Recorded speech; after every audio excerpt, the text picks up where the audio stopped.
Warriors do not win by demolishing walls, they just jump over them. And she's a warrior princess, the kind that looks at a challenge dead in the eye and gives it a wing. And with her fine cinematic paintbrushes, she's changing the colors of the Hindi film industry and turning it into a new landscape. Zoya Akhtar is the name of the new game. Zoya, welcome to Starry Nights. Thank you, and thank you for that amazing intro. Thank you. You make amazing films. Just before this interview, I believe you were nervous. What's the language of this interview? Oh, it's in English, damn good. How do you make Hindi films? I speak Hindi, so obviously fluently, but I think in English, so when I'm doing interviews actually, for me it's easier to do it in English. I mean, obviously I can do it in Hindi, but I'm much more comfortable and it's much more spontaneous. So do you write your scripts in English or do you write them in Hindi? English. And English as in Hindi language written in English or properly in English? I write a proper English draft. Rima and me write. We both write the dialogue in English. Luckily for me, I have my father and my brother in my family. So they do the Hindi for me. And I actually drive them crazy because there are certain things I'm like, but I want this. And they're like, but that's not the idiom. You have to change it. But they are, my dad, of course, but even Farhan's much more fluent and, has much more of a command over Hindi than I do. Which is sad. I need to speak it more so I get more comfortable with it. That's it. So how were you in school in Hindi? Good. I was good. Yeah. Okay. And as a student, general student? Average. Like I was 75%. Oh, that's good. Yeah. But that's average. Everyone's like in 80s and 90s. 90s. Yes. I was a 75% student. And you were happy being there?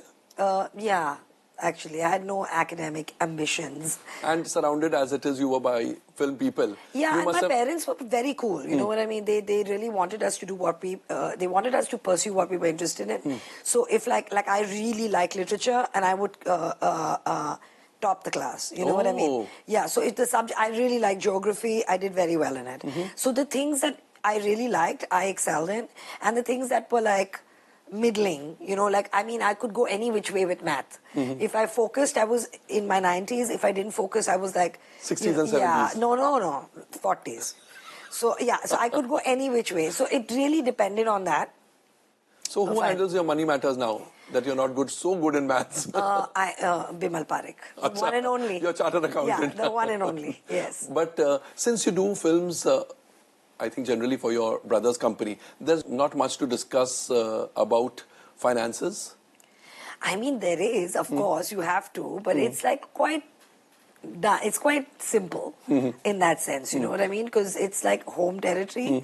They are the producers, so you can, you have to do your deal. It's awkward when you're doing your deal, but it's very comfortable. It's like, at the end of the day, if you need anything, you just call Excel and it's there. You're just taken care of. So it's quite like the mafia like that. Yeah. Tell me, when you approach an actor and he or she is not either keen on doing the film or doesn't have the dates, does it really affect you mentally? How dare she say no? No, never. How can he say no? Never. What is this? I'm too busy saying no myself to so many things that I completely understand when people say no to me. No, if you really want a particular actor for a part, like if you have thought about them when you're writing the film and you know that you can co-collaborate, co-create an incredible character, then it hurts. Because then you feel you're losing on something that could be very juicy.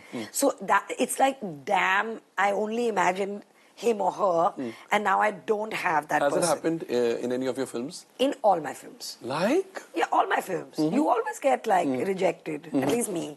Yeah, Rima and me compete as to who's the most rejected director between us. Someone says, always. It always happens. I mean, you can't feel bad about this. It's so personal. I mean, tomorrow if an actor comes to me and says, I want you to direct this film for me, and if it's like a remake, I won't do it.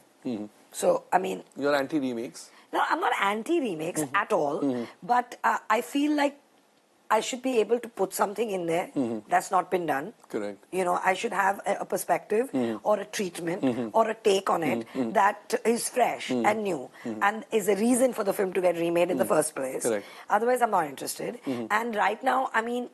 till I still have ideas, to just put my own work out there. And how do you get ideas? I mean, it's everything. Certain, like Luck by Chance was personal. Zindagi was personal. Zindagi was a mix, actually. Zindagi was very personal to me because I really like road trips and I do road trips. And every time I'm on a road trip, I'm like, I need to make a film Oh, really? about this. Yeah, because it's just stunning and it's such a cathartic experience. When And you who are do your it for a partners month. on road trips? I've had many friends over the years. So I love being in a car, you know. So and it's very cathartic because you have hours of nothingness, where people don't really speak to each other. You have hours of just the scenery passing and you with yourself, you know, and music, and it's very therapeutic. So I wanted to do something with that, and also I wanted to do something with the kind of films I grew up with, which were like Dead Poets Society, Breakfast Club. You know, these films were they're iconic films. But not Hindi films? Well, in Hindi films, I haven't, I haven't had this kind of experience. Really? With a Hindi film. When I'm talking about, you know, in my teenage years, where a movie kind of spoke to you about identity, spoke to you about being yourself, spoke to you about you. So the English films affected you more? Yeah, like I think a film like Breakfast Club was huge for me, huge, you know, a Dead Poets Society, where you kind of come into a coming of age. And when did you realize that you wanted to get into films? I think very young. Like, you know, like I really like movies and we had a very strong film culture at home. Correct. Watching films. But like the 80s, like the late 80s, I was like in 18, I was 15. And the movies were so bad that I didn't know if I would fit in. Like, I wasn't watching those films. You know, the early 90s, 80s, they were just awful. So I was just like, what am I going to do in this industry? So maybe I'll do advertising. So I started like trying to think like of a career there. Maybe I'll do something with media. In the world of advertising? Yeah, and then I saw Salam Bombay on screen, and I was like, I'm going to make movies. Wow, that is what changed your mind. Yeah, I mean, it was just outstanding. So I was like, I want to get into film, and then I worked with Meera. She was the first director I worked with. So then I knew. And if films wouldn't have happened to you, what would have? I think law. Like, I really wanted to do law if I didn't do film. Or I mean, when I was a kid, I wanted to be a vet. Then I realized I wanted to, I want to work with animals. Then I realized that you have to study too much. So that was out. Yeah, I was like, I'll just pamper them. Out. Then I think law or journalism were the two things that I was pretty keen on. Oh, so you almost were this side here. Yeah. I mean, journalism is seriously powerful, you know. So you always wanted to be a powerful woman? I didn't have a plan. I think I just was in my head.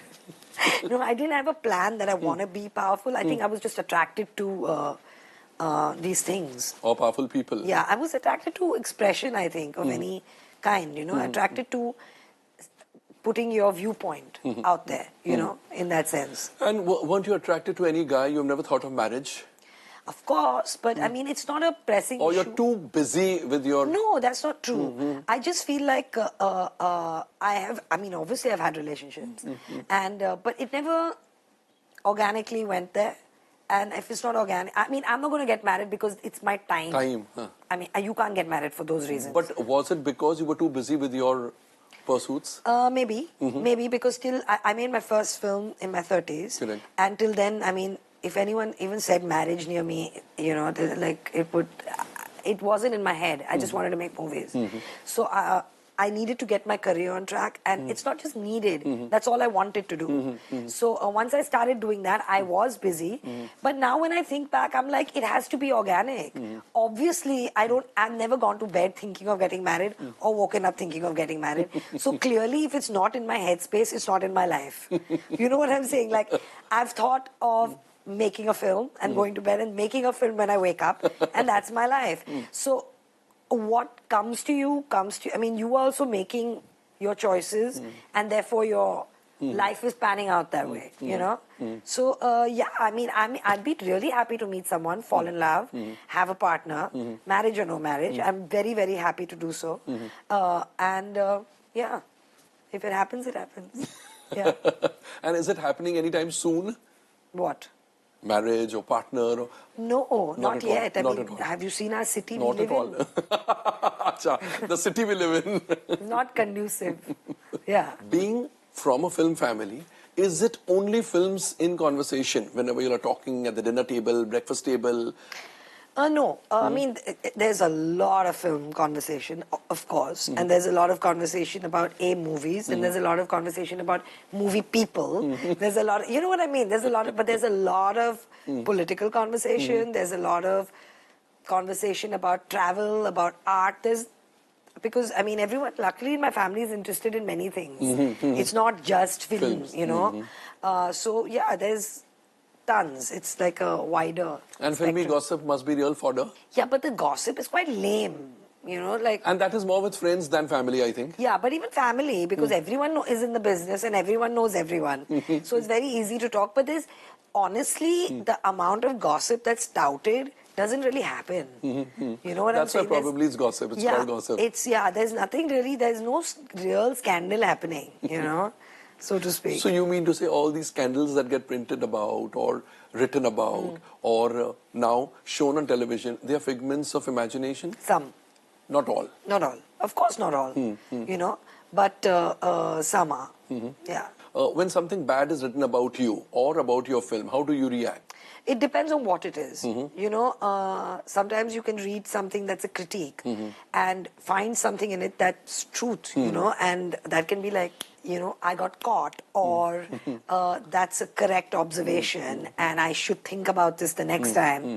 So there are certain things that people write that I think I've picked up and learnt from. But a lot of it, sometimes I find very mean, you know.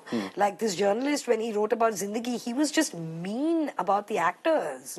And said that they're really like not funny and they are not, I mean, just nasty, you know, and they were like really good in the film, I thought. And it wasn't nice. So people can be, oh, like she's too posh. I mean, that's not a critique. You know what I'm saying? That is not a critique. You either like the film or you don't like the film. Correct. Now, if the film is about rich people, cannot be a critique. Yeah, exactly. That is the way it is. Yeah, doesn't work for me. When in problem, you would go first to your dad, Javed Akhtar Saab, your mom, Hani Rani, or your brother, Farhan Akhtar. It really depends on the problem. Yeah. I mean, different problems need different heads to think about them. So there are certain things I will only call my father for. Certain things only my brother. Certain things, yeah. So it depends on the... On the kind of the problem. Yeah. And how often do you face problems where you have to turn to one of them or both of them or three of them? Not that much. Not that much. I mean, also you have friends that can, you know, that you can talk to. But work-wise, you'll discuss it. I'll discuss my work with them. And certain personal things. Yeah, but otherwise, no. Not really. No. And if it's a problem with, like if it's a fight in the family, or if I fought with my brother or my mom, or I'll only talk to them, of course. Correct, correct. You still fight? Who does it? No. I want to know these families that don't fight at all and sing songs. Who does it fight? Everyone fights. We would like to know what can really trigger a fight. Random. Like? Random. Give an example. Like random things. Like, I don't know, like not agreeing on a script, not agreeing like on changes or just random stuff. And how long does such a fight last? Nothing. In and out. Yeah, they don't last. Yeah, can't last now. Those, especially because you're in the same, working for the same company, working on the same film. Yeah, no, they don't last. You know, I want to know one more thing. When you were a child in your growing up years, since you were in a film family, what is that one thing that fascinated you the most about films? That I want to be in this industry because? I just like the large screen. Okay. You know what I mean? I just like that projector, and I just like that. I think that's what it is. You know, like my mom had a projector when we were kids. She had a 16 projector that she and her sister Daisy had. So we used to watch films in my house, on my wall, on the projector. So, you know, and at that time it was one projector, so the reel had to change. So the reel would come off and you take a 3-minute break and the reel would go on. But just that thing of that film going, and that it's just really, I know it sounds super cheesy. And like, you know, I was straight out of Cinema Paradiso. But that's what it was. It's just the fascination of something being projected and it's larger than life. And I cannot explain that feeling to you. That you make something and when you see it on screen, like you made this and now it's like in this dark cinema hall and it's like that big, it's something else. And wouldn't you be fascinated by stars coming home, you all visiting stars, going to their homes, having tea with them? Like for me, like the only star I was into when I was a kid, was really into, was Rishi Kapoor. Okay. Yeah. I mean, everyone else was like, hi, cool, And whatever. why so? I just was in love with him. And he was the cutest thing ever, ever. And Karz was like my favorite album. Okay. And I used to listen to it and dance all the time. And so he was like, because he could dance and he was cute and he was fun and his energy wasn't intense, you know what I mean? Like he was just cool. Yeah. So I was the only star that I used to be like that, like fascinated with, was him. And now Ranbir Kapoor? Love him. Yeah? Yeah. He's so good. Yeah. Zoya, what are the qualities you've inherited from your mom and from your dad? Many. There are certain things that are similar. Like my dad and me, I think, are a little more chaotic when we work. Okay. And my mother and brother are more similar in certain ways. They are really finicky. They are really clean. Like everything is... Squeaky cleaner. Yeah, not just clean. I mean, we are also clean people, but they're not messy. Okay. You know, like Farhan's desk will have just one pen. Oh. And one, like my mum will be the computer and one thing. And like, there's no chance that's going to happen. I have 1,500 things, like something blew up. And my dad's also like that. Papers lying everywhere. Like, so we are a little more chaotic than them. And they're more disciplined. They're In the very sense? early risers. They're just like, they'll do their work on time. 2 hours will be this, 1 hour will be that, 1 hour will be that. I think my dad and me both function on deadlines. So if I have to deliver tomorrow, I'll start today. You know? Yeah.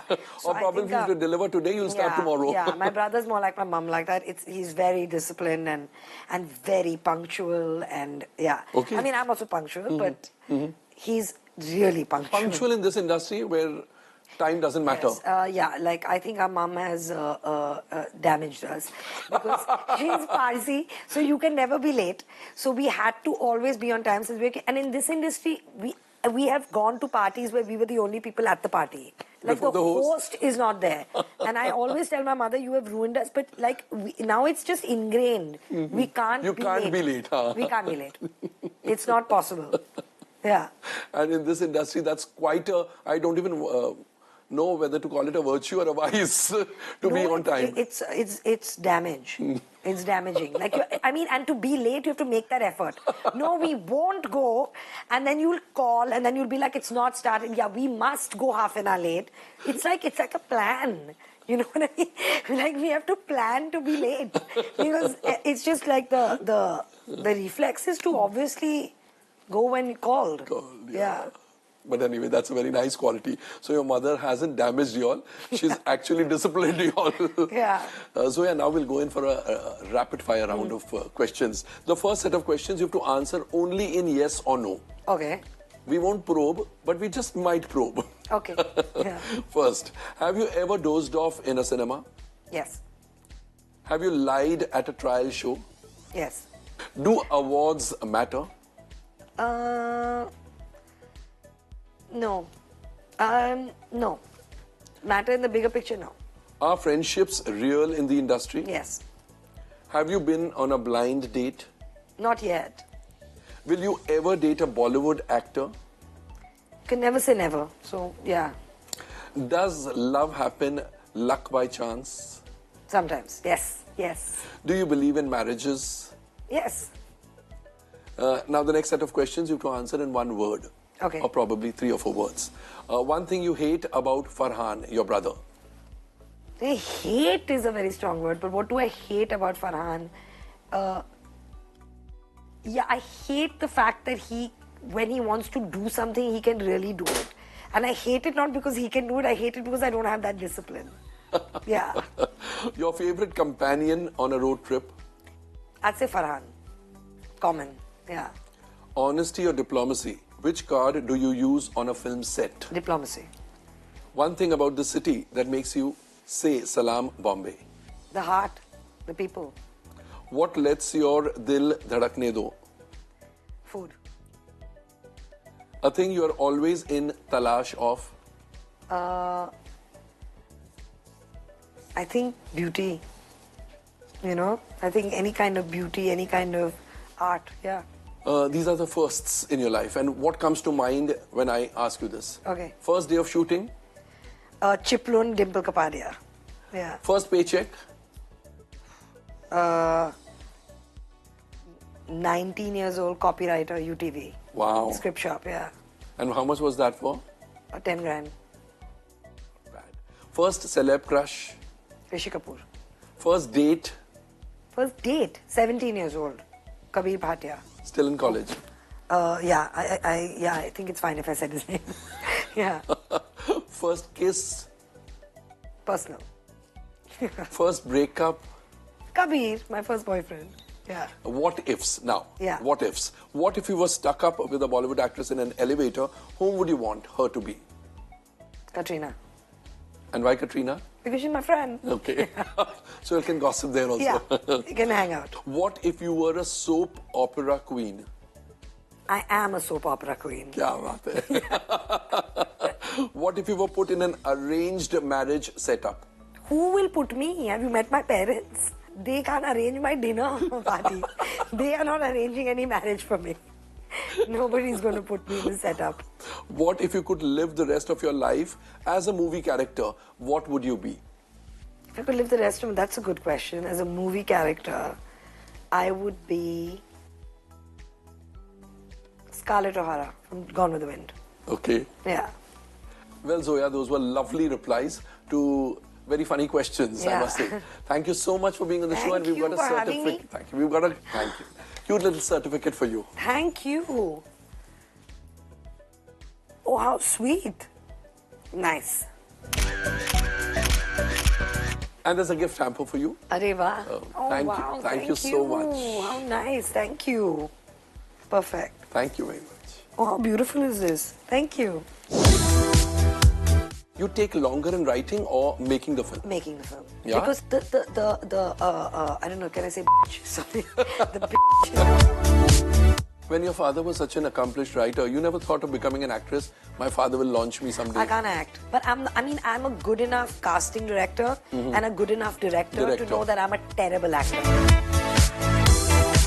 How would you chill? By going abroad or you can... Beach. Oh, I heard... No. Beach.